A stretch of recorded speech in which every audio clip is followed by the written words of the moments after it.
మీ మోకాల నొప్పులకు ఎటువంటి సర్జరీ లేకుండా ఎపియాన్ పెయిన్ క్లినిక్ అందిస్తున్న అత్యాధునిక చికిత్స. భారత రాజ్యాంగంలో సవరణలు అవసరము. ఇప్పటి వరకు ఎవరు మాట్లాడలేదు. చాలా చిన్నవాడు, చాలా పెద్ద ప్రస్తావించదగ్గ అంశాల రాజ్యాంగ సవరణను డిమాండ్ చేస్తున్న అంశాలు. సుద్దాల సుతీష్ గారిని ఎలా కలిశారు, తేజ్ గారిని ఎలా కలిశారు? నేను సైతం పార్టీకి సవరణలు తీసుకురావాలి సార్. ఈ అంశాల్లో ఖచ్చితంగా ఒక వ్యక్తి ఎమ్మెల్యేగా మరియు ఎంపీగా పనిచేస్తే 100 మంది దోషులు తప్పించుకున్నా పర్వాలేదు, ఒక నిర్దోష శిక్ష పడకూడదు అంటే మన న్యాయ వ్యవస్థ. రాజ్యాంగంలో ఆ ప్రస్తావన ఉందా? సో 6 నెలల వరకు అతను హ్యాపీగా మంత్రిగా పనిచేయచ్చు సార్. దాంట్లో అంత అభ్యంతరకరమైన విషయం ఏంటి? మరి సామాన్య పౌరులకు అవకాశం లేనప్పుడు అదే ఒక ప్రభుత్వ ఉద్యోగి రాజకీయాల్లోకి రావాలనుకుంటే స్వాతంత్రం వచ్చినప్పటి నుంచి వస్తుందని సింపుల్ గా అలా తీసి చేసేసి ఇవి కూడా చేయొచ్చు సార్, హ్యాపీగా చేయొచ్చు సార్. వ్యవస్థలో మార్పు రావాలంటే కఠిన శిక్ష ఉండాలి, ఉన్నప్పుడే వ్యవస్థలో మార్పు వస్తుంది సార్. దానికి దమ్ముండే నాయకుడు రావాలి. అలాంటి లెజిస్లేటివ్ లో ఉన్నటువంటి వ్యక్తులు తమ నెత్తిన తామే భస్మాసురస్తం పెట్టుకుంటారు. హాయ్, హలో, నమస్తే and welcome to my show from the bottom of the heart in Suman TV, the India's largest digital media platform.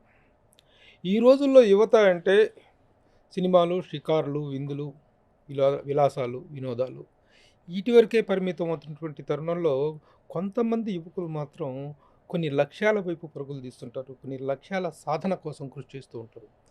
ఆ సాధన కోసం కృషి చేస్తున్నటువంటి ఒక యువకుడు ఈ మధ్య తను పోస్ట్ చేసిన ఒక వీడియో చాలా ఆలోచనాత్మకంగా, చాలా ప్రయోజనకరంగా అనిపించింది. అందుకే ఆ వీడియో చూసిన తర్వాత ఆ యువకుని పిలిచి అతని భావాలు ఏంటి, ప్రస్తుతం అతను ఏ అంశాల మీద తన దృష్టి కేంద్రీకరించి ముందుకెళ్తున్నాడు అనేటువంటి విషయాలను మనం మాట్లాడుకుందాం.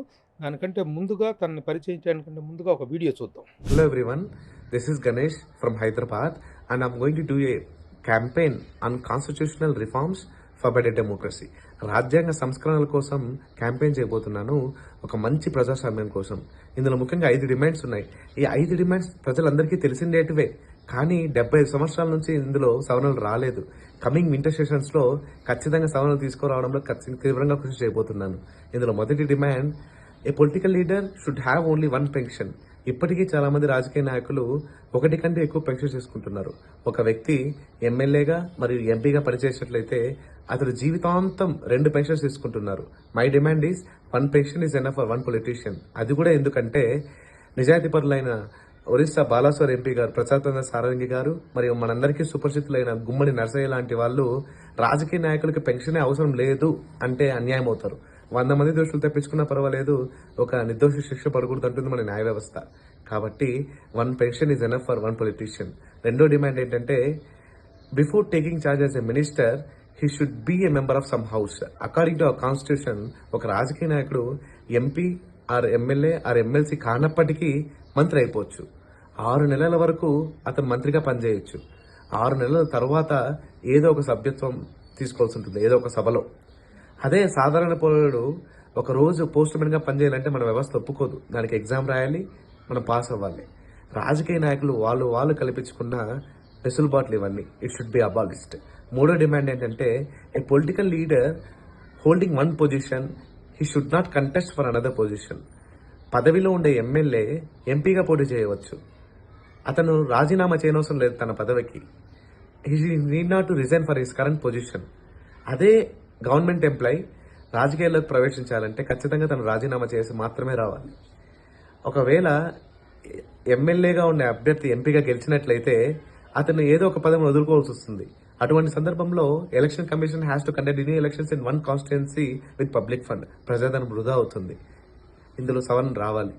4వ డిమాండ్ ఏంటంటే, a political leader should contest from 1 constituency only in election. According to constitution ఒక రాజకీయ నాయకుడు ఒకే ఎలక్షన్ లో 2 నియోజకవర్గాలలో పోటీ చేయవచ్చు. ఒకవేళ 2 నియోజకవర్గాలలో గెలిచినట్లయితే అతడు ఒక నియోజకవర్గాన్ని వదులుకోవాల్సి వస్తుంది. అటువంటి సందర్భంలో కూడా election commission has to conduct new elections in 1 constituency with public fund. ప్రజాధనం మళ్లీ వృధా అవుతుంది. సో ఇందులో కూడా సవరణ రావాలి. ఇంకా 5వ డిమాండ్, ఇంపార్టెంట్ డిమాండ్ ఏంటంటే, a politician should resign from his post before joining another party. మనందరికీ తెలుసు ప్రజాస్వామ్యం అంటే ప్రజల చేత, బై ది పీపుల్ అని. కానీ ఆ పదానికి ఇప్పుడు విలువే లేకుండా పోతుంది. ప్రజలు ఒక గుర్తుపై గెలిపించిన అభ్యర్థి సునాయాసంగా వేరే పార్టీలోకి వెళ్ళిపోతున్నాడు. ఇందుకోసం మనకు ఒక చట్టం కూడా ఉంది, యాంటీ డిఫెక్షన్ లా అని. But we can not challenge the description power of speaker in judiciary because in India legislature is too powerful than judiciary in India. So ఇందులో కూడా సవరణ రావాలి. A politician should resign from his post before joining another party. So ఈ 5 డిమాండ్ల కోసం campaign చేయబోతున్నామండి తీవ్రంగా. I'm not belongs to any party. This campaign is for only better democracy. So nothing is impossible with the power of youth. So I will be very happy if someone join with us who have same ideology. I'm a common man and I hope I'll get the support from media, and there is any doubt definitely will bring the change from government in coming winter sessions 2024. Thank you. Jai Hind.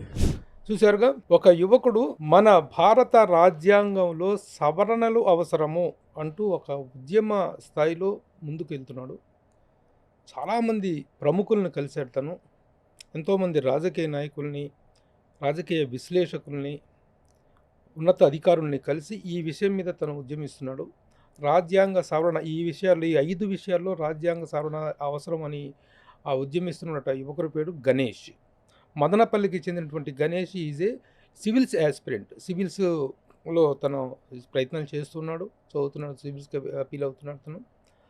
తను చేసినటువంటి ఈ 5 ప్రతిపాదనలు చాలా చాలా ముఖ్యమైనటువంటి. ఇప్పటికీ 106 సార్లు మన రాజ్యాంగం అనేటువంటిది సవరింపబడింది.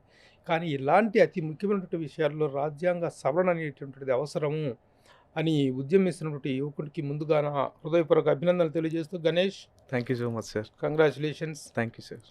చిన్న వయసులో ఒక రాజ్యాంగం పట్ల, భారత వ్యవస్థ రాజకీయ వ్యవస్థ పట్ల ఒక చక్కని అవగాహన కలిగి చక్కని 5 వాల్యుబుల్ పాయింట్స్ మీద ఉద్యమిస్తున్నావు. ముందుగా దానికి హృదయపూర్వకమైనటువంటి అభినందనలు. Thank you once again sir. Thank you. ఎందుకంటే ఈ రోజుల్లో యూత్ చాలా అదర్ విషయాల మీద చేస్తున్న కాన్సన్ట్రేషన్ ఇలాంటి విషయాల మీద చేయలేకపోవటం దురదృష్టకరం. అవును సరే, ఎనీహో మీలాంటి కొంతమంది అయినా కొంచెం అభ్యుదయ భావన అనేటువంటి రకరకాల అంశాల మీద పోరాటం చేస్తుంటారు చాలామంది. కానీ ఈ పర్టికులర్ అంశాల మీద చేయటం అనేటువంటిది, ముఖ్యంగా ఈ 5 అంశాలని టేకప్ చేయడానికి కారణం ఏంటి? సార్, మొదటిగా మా బ్యాక్గ్రౌండ్ గురించి చెప్పాలి సార్. మా ఊరు, నేను పుట్టిన ప్రాంతం, నేను ఇప్పుడు ఏ 5 అంశాల గురించి పోరాడుతున్నానో ఆ 5 అంశాలకి మా కాలేజ్కి చాలా దగ్గర సంబంధం ఉంది సార్. నేను చదువుకున్నది Besant Theosophical college sir, Madanapalle, established by Annie Besant in the year 1915. మా కాలేజ్కి చాలా చరిత్ర ఉంది సార్. 1919వ సంవత్సరంలో రవీంద్రనాథ్ ఠాగూర్ గారు మా కాలేజ్కి వచ్చారు. He translated our national anthem from Bengali to English in our college. And Margaret Cousins, ఆమె జేహెచ్ కజిన్స్ అనే ఆయన భార్య sir. He acted as principal of Besant college in the year 1919. ఆయన మా కాలేజ్కి ప్రిన్సిపల్గా చేశారు. ఆమె వైఫ్ మార్గరెట్ కజిన్స్. మన జనగణమనకి ట్యూన్ ఇచ్చింది, కంపోజ్ చేసింది మార్గరెట్ కజిన్స్. అది మా మదనపల్లి, మా కాలేజీలో జరిగింది సార్. శంకరాంబాడి సుందరాచార్య గారు, మన తెలుగు రాష్ట్ర గీతం మా తెలుగు తల్లికి, ఆయన చదువుకున్నది మా కాలేజీలోనే సార్. మన శ్రీరంగానికి చెందిన ప్రముఖ వ్యక్తి చిత్తూరు నాగయ్య గారు చదువుకునేది మా కాలేజీలోనే sir. He is the first person who received Padma Shri award in South India sir. So అంత హిస్టరీ ఉంది సార్ మా కాలేజ్కి. సో నేను ఆ కాలేజీలో చదువుకున్నాను. సో తర్వాత earlier I'm civils aspirant sir. I gave only 1 attempt. I didn't clear my mains. ఒక అటెంప్ట్ ఇచ్చాను, మెయిన్స్ క్లియర్ అవ్వలేదు. For financial sustain purpose only I started my own company. Right now, we have a private limited company called Ganera Home Services Private Limited.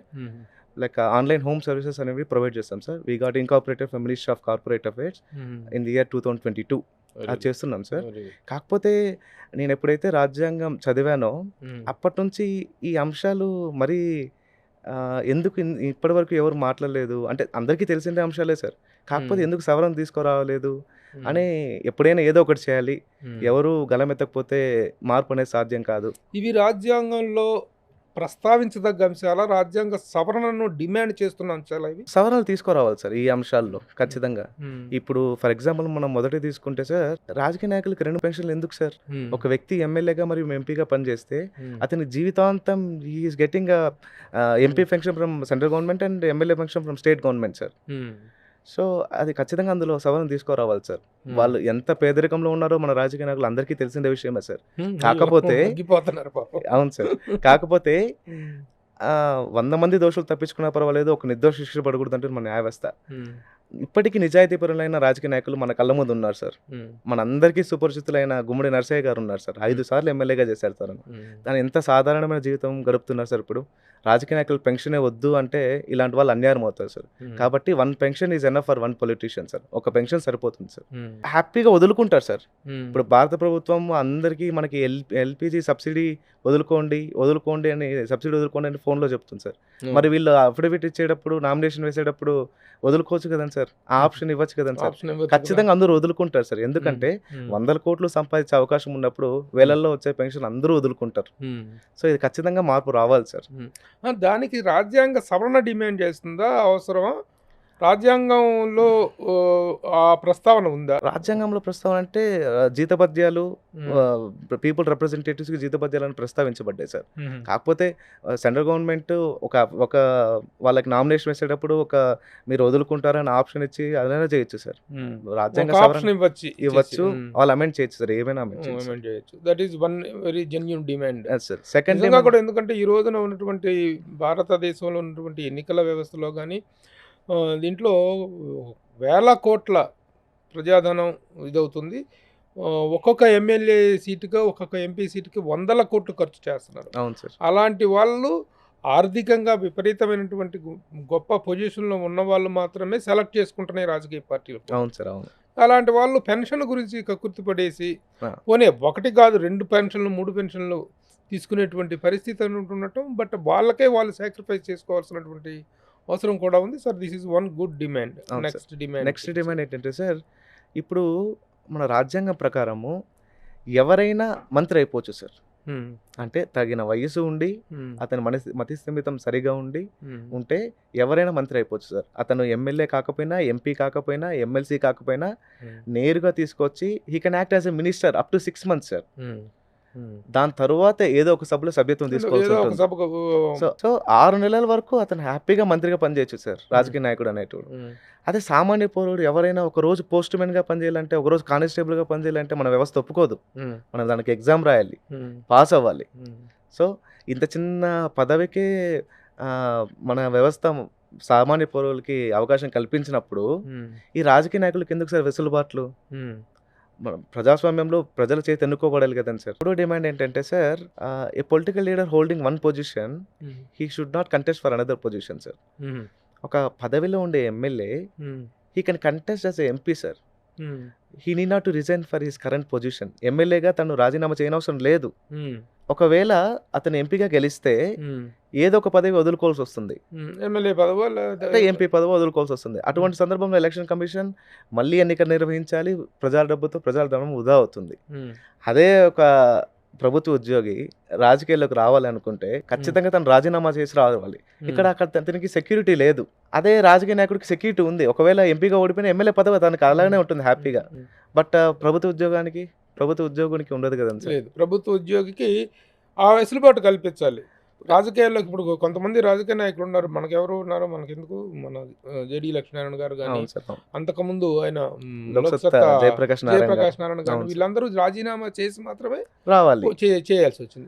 ఒకవేళ ఇప్పుడు చేయకపోతే collector గా ఆయన సేవలు వినియోగించుకునే వాళ్ళు, వాళ్ళిద్దరు సేవలు ఐఏపీఐఎస్ గా ఆయన సేవలు, ఐపీఎస్ గా ఆయన సేవలు బలవంతంగా రాజీనామా చేసిన పరిస్థితి ఉండబట్టి జరిగింది. ఓకే, ఇవన్నీ రాజకీయ నాయకులు. సో అక్కడ అది తీసేసి వీళ్ళకి కూడా వెసులుబాటు కల్పించాలన్నా, లేకపోతే వాళ్ళకి వెసులుబాటు తీసేయాలన్నా? వాళ్ళకి వెసులుబాటు తీసేయాలి సార్. ఆ సర్వం అలా వెసులుబాటు తీసేస్తే కొత్త వ్యక్తికి అవకాశం వస్తుంది సార్. అదే ఎమ్మెల్యే పదవి ఉండే వ్యక్తి ఎంపీగా పోటీ చేస్తారు కదండి సార్. అతనే ఈ సవరణ తీసుకొస్తే ఆ ఎంపీకి కొత్త వ్యక్తిని అవకాశం ఇస్తుంది కదండి సార్, కొత్త వ్యక్తికి అవకాశం వస్తుంది కదా. సో ఇది సార్. ఇంకోటి ఏంటంటే sir, this is your third demand. Yes sir. Fourth demand, according to constitution 2 చోట్ల పోటీ చేయొచ్చు సార్. ఒకే సార్వత్రిక ఎన్నికల్లో 2 చోట్ల పోటీ చేయొచ్చు. అసెంబ్లీ కావచ్చు, పార్లమెంట్, ఎక్కడైనా పోటీ చేయొచ్చు సార్. ఒకవేళ 2 చోట్ల గెలిస్తే ఎలక్షన్ కమిషన్ మళ్ళీ ప్రజాధనంతో ఎన్నిక నిర్వహించాల్సి ఉంటుంది. ప్రజాధనం ఎంత వృధా అవుతుంది సార్. చరిత్రలో ఎన్నెన్నో జరిగినాయి. అవును సార్. మరి ఓటు హక్కు సాధారణ పౌరులకు ఒక్క ఓటు హక్కే, ఒక ఎలక్షన్‌లో ఒక్క ఓటు హక్కే మనం వినియోగించుకోవాలి. అదే రాజకీయ నాయకులు 2 చోట్ల పోటీ చేయొచ్చు. ప్రజాధనం వృధా అవుతుంది. ఎందుకంటే సార్ ఇవన్నీ రాజకీయ నాయకులు వాళ్ళు ఎందుకు కల్పించుకున్నారంటే వెసులుబాట్లు ప్రజలు అడగలేరు. ప్రజలు ఏం అడుగుతారు సార్? అడిగినా సరే అవి నిర్లక్ష్యం చేయబడతాయి, నెగ్లెక్ట్ చేయబడతాయి. అవును sir. So this is your 4th demand. 5th demand sir చాలా ఇంపార్టెంట్ డిమాండ్ సార్.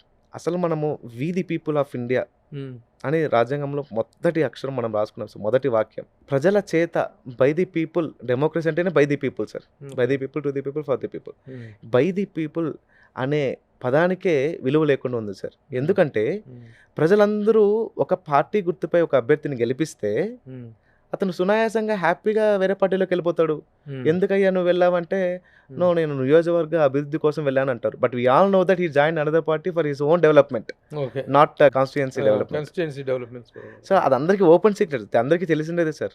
మన ఇంత పెద్ద ప్రజాస్వామ్యం, మన భారతదేశం ఇంత పెద్ద ప్రజాస్వామ్యంలో బై ది పీపుల్ అనే పదానికి అర్థం లేకుండా ఉంది సార్.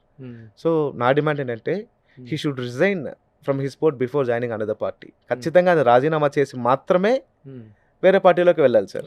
అలా చేసినట్లయితేనే ప్రజాస్వామ్యంకి ఒక విలువ ఉంటుంది. ప్రజల చేత బై ది పీపుల్ అనే ఒక పదానికి విలువ ఉంటుంది సార్. దీనికి కోర్టు కొత్తగా ఒక భాషను చెప్పింది కదా, we cannot interfere into the. yes దీనికి ఒక చట్టం ఉంది సార్, యాంటీ డిఫెక్షన్ లా 1985. సో ఇందులో మెయిన్ లూప్ హోల్ ఏంటంటే sir discretionary power of speaker. we cannot challenge the discretion power of speaker in judiciary because legislature is too powerful than judiciary sir. మన దేశంలో ultimately శాసనం అనేది చాలా power sir. ఇండియాలో శాసనసభ legislature అనేది చాలా పవర్ఫుల్ సార్. అందులో ఆ చట్టంలో ఉండే మెయిన్ లూప్ హోల్ ఏమంటే స్పీకర్ ఎప్పుడైనా నిర్ణయం తీసుకోవచ్చు. టైం పీరియడ్ లిమిట్ చేయలేదు సార్. టైం పీరియడ్ అనేది ఏం లేదు సార్. అతను అధికార పార్టీకి సంబంధించిన వ్యక్తి, ప్రభుత్వం సాధారణంగా స్పీకర్ అనగానే అధికార పార్టీ. సో వాళ్ళు ఎలా చెప్తే అలా వింటారు. ఆయన అధికారు సీఎం గారు ఏ విధంగా ఆదేశిస్తారు అంటే మన అందరికీ తెలిసిందే sir. He should be impartial sir. ఇక్కడ సందర్భం వచ్చింది కాబట్టి చెప్తున్నాను సార్. మన భారతదేశంలో తన పదవి స్వీకరించే ముందు తన పార్టీ సభ్యత్వానికి రాజీనామా చేసిన ఏకైక వ్యక్తి మన తెలుగు వ్యక్తి నీలం సంజీవ్ రెడ్డి గారు sir. He resigned from his post before taking charge as a speaker. అంటే ఇంపార్షియల్ గా ఉండాలి, ఏ పార్టీకి చెందిన వ్యక్తి కాకూడదు. తన పార్టీ సభ్యత్వానికి రాజీనామా చేశారు సార్ నీలం సంజీవ్ రెడ్డి. ఆయన ఒక్కరే సార్ చేసింది, ఇంతవరకు ఎవరు చేయలేదు సార్. సో అంత ఇంపార్షియల్ గా ఎవరు ఉంటారు సార్? అదే బ్రిటన్లో తీసుకుంటే మీరు, బ్రిటన్లో labour party, conservative party. So అక్కడ స్పీకర్ గా చార్జ్ తీసుకునే ముందు ఖచ్చితంగా తన పార్టీ సభ్యత్వానికి రిజైన్ చేస్తారు సార్. ఇక్కడ అలా చేయాలి సార్. ఎవరు చేస్తారు సార్? పదవికి రాజీనామా చేయాలా లేదా అనేటువంటిది టూ ఎక్స్ట్రీమ్ మ్యాటర్ అయ్యి ఉండొచ్చు. Absolutely sir. ఒకవేళ అతను చేసినా కూడా తనకి స్పీకర్ పదవి ఎవరు ఇస్తారు sir? Obviously council of ministers, అంటే మెజారిటీ అధికార పార్టీని. మరి అధికార పార్టీ ఎలా చెప్తే అలా ఉంటారు కదా సార్. నీలం సంజయ్ రెడ్డి గారు దాటికి అతీతంగానే పార్టీకి రాజీనామా చేసి స్పీకర్ గా చార్జ్ తీసుకున్నారు, నిష్పక్షపాతంగా వ్యవహరించారు. అవును సార్. ఇప్పుడు ఈ డిమాండ్స్ అన్ని చాలా ఈజీగా పార్లమెంట్లో అమెండ్మెంట్ చేయొచ్చు సార్. ప్రభుత్వం అనుకుంటే, సెంట్రల్ గవర్నమెంట్ అనుకుంటే ఖచ్చితంగా ఈజీ అయిపోతుంది. ఎందుకంటే సార్ మొన్నటి వరకు మనకి 545 ఎంపీస్ ఉన్నారు సార్. ఆర్టికల్ 331 ఆంగ్లో ఇండియన్స్ గురించి చెప్తుంది సార్. ఇద్దరు ఆంగ్లో ఇండియన్స్ ని ప్రెసిడెంట్ ఆఫ్ ఇండియా నామినేట్ చేస్తారు సార్. సో అది 104th అమెండ్మెంట్ ద్వారా మన 2019 యాక్ట్ లో 2020లో ఇంప్లిమెంట్ చేశారు సార్. ఇప్పుడు మనకి 543 మెంబర్సే ఉన్నారు సార్. సో ఇటువంటివి ఈజీగా అమెండ్ చేయొచ్చు సార్. సెంట్రల్ గవర్నమెంట్ అనుకుంటే ఖచ్చితంగా. ఎప్పటి నుంచో 70 ఏళ్ళ నుంచే వస్తున్నటువంటిది భారత రాజ్యాంగం, స్వాతంత్రం వచ్చినప్పటి నుంచి వస్తుందని సింపుల్ గా అలా తీసి అవతల చేసేసారు. ఇవి కూడా చేయొచ్చు సార్, హ్యాపీగా చేయొచ్చు సార్. సింపుల్ గా అమెండ్ చేసేటి మాత్రమే నేను డిమాండ్ చేస్తున్నాను సార్. అంటే ఇది అందరికీ తెలిసినట్టు సార్, ఎవరో ఒకరు ముందుకు గలం ఎత్తాలి కదండి sir. We can't see better democracy without raising voice. So అందుకోసమే నేను ముందడుగు వేశాను. మీరు ఇంత పెద్ద కాన్స్టిట్యూషనల్ చేంజెస్ని డిమాండ్ చేస్తూ ప్రయాణం సాగిస్తున్నారు, ఒక ఉద్యమిస్తున్నారు అంటే దీని వెనుక, మీ వెనుక ఒక పవర్ ఎవరైనా ఉండాలి, నడిపించాలి అని అనుకుంటున్నారా? ఎలాంటి మద్దతును మీరు కోరుకుంటున్నారు? ఎలాంటి సపోర్ట్ మీకు వస్తుంది? సార్ నేను ఒకటే అనుకుంటున్నాను sir, if your intention is good everything will be good. సంకల్పం సమాజానికి మంచిదైతే సహకారం అందరి దగ్గర నుంచి వస్తుందని నేను బలంగా నమ్ముతున్నాను సార్. ఉమ్. ఎవరో ఒకడు ముందడుగు వేయాలి. సో నా ప్రయత్నం నేను చేస్తాను సార్ తప్పకుండా. ఈ ప్రతిపాదనలతోటి సార్ మీరు ఎవరెవరిని కలవటం జరిగింది, ఎవరెవరి దగ్గర నుంచి ఎలాంటి స్పందన వచ్చింది, అన్ని పార్టీల వాళ్ళని కలిసారా, ఎలా మీ కార్యాచరణ అనేటువంటిది ముందుకెళ్తుంది? సార్ నేను ఈ ప్రతిపాదనలు ఇలా చేయబోతున్నాను సార్. ఇలా దీని గురించి వాయిస్ రేస్ ఇద్దాం అనుకుంటున్నాను. రిటైర్డ్ సివిల్ సర్వెంట్స్ని కలిసాను సార్, చీఫ్ సెక్రటరీస్ని. సో వాళ్ళని కలిసాను, రాజకీయ నాయకులు కలిసాను. అందరూ చెప్పారు సార్ ఖచ్చితంగా మంచి అంశాలే చాలా చిన్నవాడివి చాలా పెద్ద విషయాన్ని మీరు టేకప్ చేశారు, అందుకు అభినందిస్తున్నాను సార్. కానీ వచ్చిన స్పందన అనేటువంటిది ఏంటి, దీన్ని మీరు ఎలాంటి ఒక ఉద్యమ కార్యాచరణలతో తీసుకెళ్ళదలుచుకున్నారు? Yes sir. సో నేనైతే ఈ ప్రభుత్వ దృష్టికి తీసుకెళ్ళాలి, ఎంపీస్ దృష్టికి తీసుకెళ్ళాలి అని చెప్పి ఫ్రమ్ హైదరాబాద్ నుంచి ఢిల్లీ వరకు నడుచుకుంటా పాదయాత్ర చేస్తూ యూత్లో అవేర్నెస్ కల్పిస్తూ సో ఢిల్లీకి చేరిన తర్వాత అక్కడ ఒక ప్రెస్ మీట్ పెట్టి so my main motto is to grab the attention of MPs sir. ఈ అంశాల మీద పార్లమెంట్లో చర్చ జరపండి. ఈ అంశాలు ఇంకా స్వతంత్రం వచ్చి మన రాజ్యాంగం అమల్లోకి వచ్చి 70 సంవత్సరాలు అవుతుంది, 1950 నుంచి.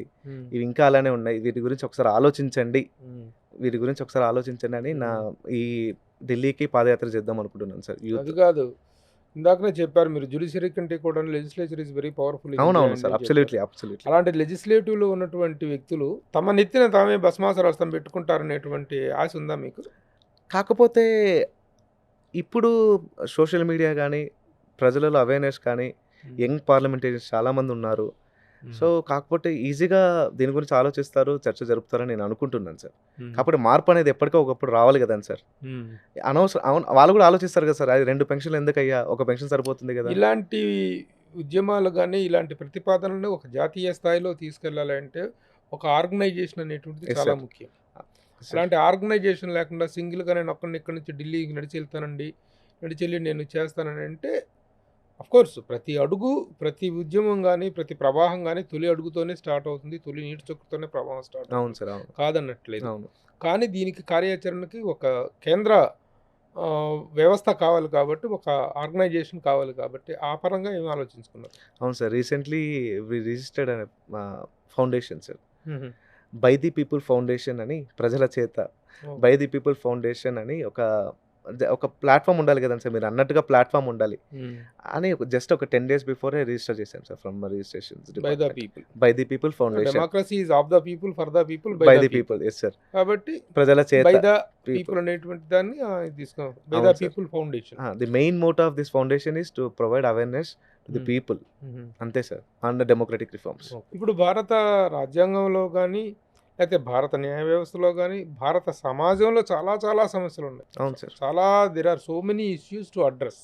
అవును సార్. ఈ రోజున ముఖ్యంగా చూసుకున్నట్లయితే దేశంలో చట్టసభలో ఉన్నటువంటి వ్యక్తుల తాలూకు ప్రవర్తన, వ్యక్తుల తాలూకు బిహేవియర్ కానీ, వాళ్ళ మాట తీరు కానీ, వాళ్ళ వాడుతున్నటువంటి అసభ్య పదజాలం కానీ చాలా దారుణంగా తయారైపోయింది. అవును సార్, అవును. మన సినిమాల్లో చూపించేటువంటి యాటిట్యూడ్ క్యారెక్టర్స్ ఏవైతే ఉన్నాయో అలాంటి యాటిట్యూడ్ క్యారెక్టర్స్ మొత్తం అసెంబ్లీలో, పార్లమెంట్లో కూర్చొని చట్టాలు చేసి అవును సార్. చట్టసభల్లో మాట్లాడేటప్పుడు ఎదుటి వ్యక్తిని ఒక గౌరవ స్థానంలో ఉన్నటువంటి ముఖ్యమంత్రి గురించి అడ్రస్ చేస్తున్నప్పుడు కూడా వాడు, వీడు, నువ్వు అనేటువంటి ఏకవచన సంబోధన చేస్తూ నోటికొచ్చినటువంటి పదజాలాన్ని వాడేటువంటి సంస్కృతి గత కొంతకాలంగా విపరీతంగా అవును సార్, పెరిగింది. అవును. ఇలాంటి వాటి మీద కూడా ఉద్యమించాల్సినటువంటి అవసరం ఉంది కదా మీ ఇలాంటి యూత్. సార్ ఇప్పుడు మీరు చెప్పిన అంశం ముఖ్యంగా అది వాళ్ళ విజ్ఞతకి, వాళ్ళ సభ్యతకి, వాళ్ళ సంస్కారానికి చెందినది. మనం ఏం చేయగలుగుతాం సార్ ఆ విషయంలో? ఖచ్చితంగా వాళ్ళు కూడా మార్పు రావాలి వాళ్ళలో కూడా. ఇలా అసభ్యంగా మాట్లాడకూడదు, ప్రజలందరూ చూస్తారు. ప్రజల భవిష్యత్తు సభ సార్ అది, రాష్ట్ర భవిష్యత్తు గురించి ప్రణాళికలు జరిగే సభ అసెంబ్లీ. సో అటువంటి అసెంబ్లీలో మనం ఎలా మాట్లాడాలి, ఎలా ప్రవర్తించాలని వాళ్ళ సంస్కారం, వాళ్ళ విజ్ఞత, వాళ్ళ సభ్యత్వం, వాళ్ళు చదువుకున్న వాళ్ళ కుటుంబ నేపథ్యం బట్టి ఆలోచించాల్సిన వాళ్ళ మీదే ఉంది సార్ అది. సాధారణంగా మీ డిగ్రీ అయిపోయిందా? Yes sir, I did PGDM sir. Degree తర్వాత పీజీడిఎం చేశాను. Right now I'm preparing for PhD sir on democratic reforms. Democratic reforms, ఈ అంశం ప్రజాస్వామ్య సంస్కరణలో అనే అంశం మీద మీరు పిహెచ్డికి ప్రిపేర్ అవుతున్నారు. Very good. సో చేస్తూ సివిల్స్ ఆస్పిరెంట్గా సివిల్స్ కూడా టైం టు టైం అటెంప్ట్ చేస్తున్నారు. ఆ! ఒక అటెంప్ట్ ఇచ్చాను సార్. గ్యాప్ తీసుకున్నాను సార్. చెప్పాను కదా సార్ స్టార్టప్ ఒకటి చేస్తున్నామని. సో, ఆ స్టార్టప్ 2022లో స్టార్ట్ చేశాను సార్. ఆ స్టార్టప్‌కి నా కష్ట సమయాల్లో నా తోడుగా ఉండింది. నాకు ధైర్యాన్ని ఇచ్చింది మా అక్క సార్. రజని అక్క అని ఫ్రమ్ తెలంగాణ. ఆ అక్క మేలు నేను ఎప్పటికీ మర్చిపోలేను సార్. ఆమె గాని, నేను చదువుకునే టైంలో కిషోర్ గారు గాని అమెరికాలో ఉన్నారు సార్ ఆయన. ఆయన గాని, భరత్ గుప్తా గారు గాని వీళ్ళెవరిని మీరు నేను వాళ్ళ రుణాన్ని ఇలాంటి మర్చిపోలేను సార్. ఒక మూమెంట్ తీసుకున్నారన్న విషయాన్ని నాకు చెప్పింది ప్రముఖ నటులు ఉత్తేజ్ గారు. అవును సార్. ఆయనకు చెప్పింది ప్రముఖ రచయిత, గీత రచయిత, నేషనల్ అవార్డు గ్రహీత సుద్దాల అశోక్ తేజ గారు. అవును సార్. ఆయనను చూసి ఆయన చాలా స్పందించి ఇతను ఇలాంటి ఒక మంచి వాల్యుబుల్ పాయింట్స్ మీద, వ్యాలిడ్ ఇష్యూస్ మీద యాజిటేట్ చేస్తున్నాడు కాబట్టి ఇతనికి సపోర్ట్ కావాలి అని చెప్పేసి తను చెప్పటం, సార్. ఆ కారణంగా నేను మిమ్మల్ని ఈ రోజున పిలిచి ఇంటర్వ్యూ చేయడం జరుగుతుంది. Absolutely sir. Thanks to them sir. అది ఎట్లా సుద్దాల అశోక్ తేజ గారిని ఎలా కలిశారు? ఉత్తేజ్ గారిని ఎలా కలిశారు? ఆయన 'నేను సైతం' పాటకి నేషనల్ అవార్డ్ వచ్చింది సార్ అతనికి 'ఠాగూర్' సినిమాలో. సో, ఆ పాట అంటే ఆ పాట రాసారంటే ఆయనకు కూడా సమాజం ఉండాలి. సమాజం మీద ఒక ప్రత్యేక దృష్టి ఉంటుంది. సో, మంచి సమాజం ఉండాలి, మంచి ప్రజాస్వామ్యం ఉండాలి అని. కాకపోతే అందుకోసం అని చెప్పి నాకు ఆయన పాడాలంటే చాలా ఇష్టం సార్. ఆయన వెళ్ళి కలవడం జరిగింది. ఆ తర్వాత ఏ ఉత్తేజ్ గారు పాట బాగా ఇష్టం? 'నేను సైతమే' సార్ నేను సైతం ఆయనకి నేషనల్ అవార్డు వచ్చిన వచ్చినటువంటి పాట. సో, ఆయన తర్వాత ఉత్తేజ్ గారు ఫోన్ చేశారు. లక్కీగా మీరు పక్కనే ఉండి మీరు నాతో మాట్లాడడం జరిగింది. ప్రస్తుతం ఇలా ఉన్నాను సార్. యాక్చువల్గా ఏంటంటే ఈ వయసులో ఉన్నటువంటి కుర్రాళ్ళు ఎవరైనా సరే యూట్యూబ్లో సార్. ఆ వాట్సాప్లో ఓపెన్ చేసి చూస్తే మాట్లాడుకున్నటువంటి మాటలు, ఆ జరుగుతున్న సంభాషణలు అవన్నీ కూడాను చాలా దారుణంగా ఉన్నటువంటి అవును సార్. విషయాలు మాత్రమే చూస్తున్నాం. సార్. సమాజానికి ఉపయోగపడేటువంటి అంశాలను మీడియాగా వాడుకొని, సోషల్ మీడియాని వాడుకొని ఒక చక్కని అంశాల మీద ఒక ఉద్యమిద్దాం అనేటువంటి లక్ష్యం ఉండటం అనేటువంటిది గొప్ప విషయం. తప్పకుండా సార్. సార్, ఇందులో ఇప్పుడు నేను ఎంచుకునే ఈ అంశాలు ఈజీగా చేయొచ్చు, ఇంప్లిమెంట్ చేయొచ్చు సార్. సవరణలు తీసుకురావచ్చు, చేంజెస్ చేయొచ్చు సార్. అదే పెద్ద సమస్య తీసుకోవడం లేదు సార్. మనం ఇప్పుడు అవినీతిని అంతం చేయాలి, అధికారుల్ని 6 నెలలు ఎందుకు సస్పెండ్ చేయడము, సంవత్సరం సస్పెండ్ చేయొచ్చు కదా, రెండోసారి దొరికితే డైరెక్ట్ డిస్మిస్ చేయొచ్చు కదా, నిరుద్యోగ సమస్య తీరుతుంది కదా. ఇలాంటివన్నీ చేయొచ్చు. ఇలాంటివన్నీ పెద్ద సబ్జెక్ట్ సార్ అది. ఇలాంటివన్నీ ఇంప్లిమెంట్ చేయాలంటే ఒక దమ్మున నాయకుడు రావాలి సార్. దమ్మున నాయకుడు. ఒకసారి లంచం తీసుకుంటూ దొరికితే 2 ఇయర్స్ సస్పెండ్, తర్వాత రెండోసారి దొరికితే డైరెక్ట్ డిస్మిస్లు చేయాలి సార్. ఇప్పుడు ఎంత బాధాకరం అంటే సార్, టీవీలో చూస్తుంటాం సార్, అంగన్వాడీ కేంద్రాల్లో ministry of women and child welfare anganwadi కేంద్రాల్లో గుడ్డు సైజు ఇంతే ఉంది, పెద్దది పెట్టాలి కదా అని మనకు చూపిస్తుంటారు సార్. వీడియోలు దొరుకుతుంటాయి. ఈ కాంట్రాక్టర్ చిన్న గుడ్డు మాత్రమే పంపించారు, పెద్ద గుడ్డు పెట్టడం లేదని. కాంట్రాక్టరు చిన్న గుడ్డు కాక పెద్ద గుడ్డు ఎందుకు పెడతాడు సార్? అతనికి డబ్బులు మిగలాలి తనకి. వాళ్ళ పిల్లలు ఏమి అంగన్వాడీలో ఉండరు, వాళ్ళ పిల్లలు బాగుంటారు. పేద పిల్లలకి చిన్న గుడ్డే పెడతాడు, ఎందుకంటే ఆయన డబ్బులు సంపాదించాలి కాబట్టి. ఈ కాంట్రాక్ట్ ఈ వ్యవస్థలో అన్యాయం జరుగుతుందని ఆ ప్రిన్సిపల్ సెక్రటరీ గారికి తెలుసు, అందరికీ తెలుసు సార్. కాకపోతే వ్యవస్థలో మార్పు రావాలంటే కఠిన శిక్ష ఉండాలి. ఉన్నప్పుడే వ్యవస్థలో మార్పు వస్తుంది సార్. దానికి దమ్ముండే నాయకుడు రావాలి. అంటే ఇది ఒక ఉదాహరణ మాత్రమే. ఇది ఒక ఉదాహరణ మాత్రమే. So many issues are there. దమ్మున నాయకుడు అంటే ఎవరు? లాల్ బహదూర్ శాస్త్రి గారు చెప్పండి, గుల్జారీలాల్ నందా గారు చెప్పండి, మన దామోదరం సంజీవ్ గారు చెప్పండి, మన ప్రకాశం పంతులు గారు చెప్పండి, వీళ్ళు సార్. వాళ్ళు లేరుగా ఇప్పుడు. మీరు కామరాజ్ నాడర్ గారు చెప్పండి, వీళ్ళు సార్. They are leaders, they are not politicians, they are leaders. వాళ్ళు తన సర్వస్వం వదులుకొని ప్రజల కోసం సేవ చేసి ఆదర్శంగా నిలిచారు సార్ మనకి. సో ఇలాంటి వాళ్ళు గొప్ప వాళ్ళు సార్. నా దృష్టిలో రాజకీయ నాయకులు అంటే వాళ్ళు. ఈ యూత్ ఏవో విషయాల మీద కాకుండా మీలాంటి ఒక కన్స్ట్రక్టివ్ క్రిటిసిజం వైపు, కన్స్ట్రక్టివ్ థింకింగ్ వైపు వెళ్ళటం అనేటువంటిది అభినందనీయం గణేష్ సార్. తప్పకుండా సార్. మీరు చేసినటువంటి ప్రయత్నం, చేయబోతున్నటువంటి ఆ ఉద్యమం విజయవంతం కావాలి. కాన్స్టిట్యూషన్లో మీరు లేవనెత్తినటువంటి పాయింట్స్ అన్నీ కూడా వ్యాలిడ్ పాయింట్స్ కావాలి కాబట్టి వీటికి త్వరలో ఆ కార్యాచరణ అనేటువంటి విజయవంతం కావాలని ఆశిస్తున్నాం. త్వరలో ఒక ప్రెస్ మీట్ పెట్టబోతున్నాను సార్. ఆ ప్రెస్ మీట్లో ఏ రోజున ఇక్కడ హైదరాబాద్ నుంచి ఢిల్లీకి యాత్ర మొదలు పెట్టబోతున్నాం అనేది తప్పకుండా ప్రస్తావిస్తాం సార్. త్వరలో ప్రెస్ మీట్ పెట్టి తదుపరి కార్యాచరణ నేను భవిష్యత్తులో ప్రకటిస్తాను సార్. రాజకీయాల్లోకి వెళ్ళాలనే ఆలోచన ఇదంతా? లేదు సార్, లేదు సార్. దానికి ఏమైనా ప్లాట్ఫామ్ ఇది కేవలం ఫర్ బెటర్ డెమోక్రసీ అండ్ ఆత్మ సంతృప్తి కోసం సార్. చనిపోయే ముందు కూడా at least I did something for my nation అని ఒక ఏదో వాయిస్ రేస్ చేస్తామని ఒక ఆత్మ సంతృప్తి ఉంటుంది కదా సార్. దానికోసం మెయిన్ అదే సార్. ఇప్పటికైతే I will be very happy sir. నాలాంటి భావజాలం ఉండే వ్యక్తులు నేను చేయబోతున్న ఈ కార్యక్రమంలో పాలుపంచుకుంటే చాలా సంతోషపడతాను సార్. ఓకే గణేష్, ఇందాక మనం మాట్లాడుకున్నట్లుగా సుద్దాల అశోక్ తేజ గారు లాంటి ఒక గొప్ప వ్యక్తి, గొప్ప రచయిత కాంటాక్ట్ చేయటం వల్ల, ఆయన ప్రోత్సహించడం వల్ల ఉత్తేజ్ గారి ద్వారా నాకు అవును సార్. మీరు రీచ్ అయ్యారు. అయితే మీ భావజాలంతో కలిసి నడిచడం కోసం ఇష్టపడే వాళ్ళు మిమ్మల్ని ఎలా కాంటాక్ట్ చేయాలి? మీ నెంబర్ కానీ మీ డీటెయిల్స్ కానీ. తప్పకుండా sir. My phone number is 8282824233 and I am the founder of By the People Foundation. You can contact us through my phone number.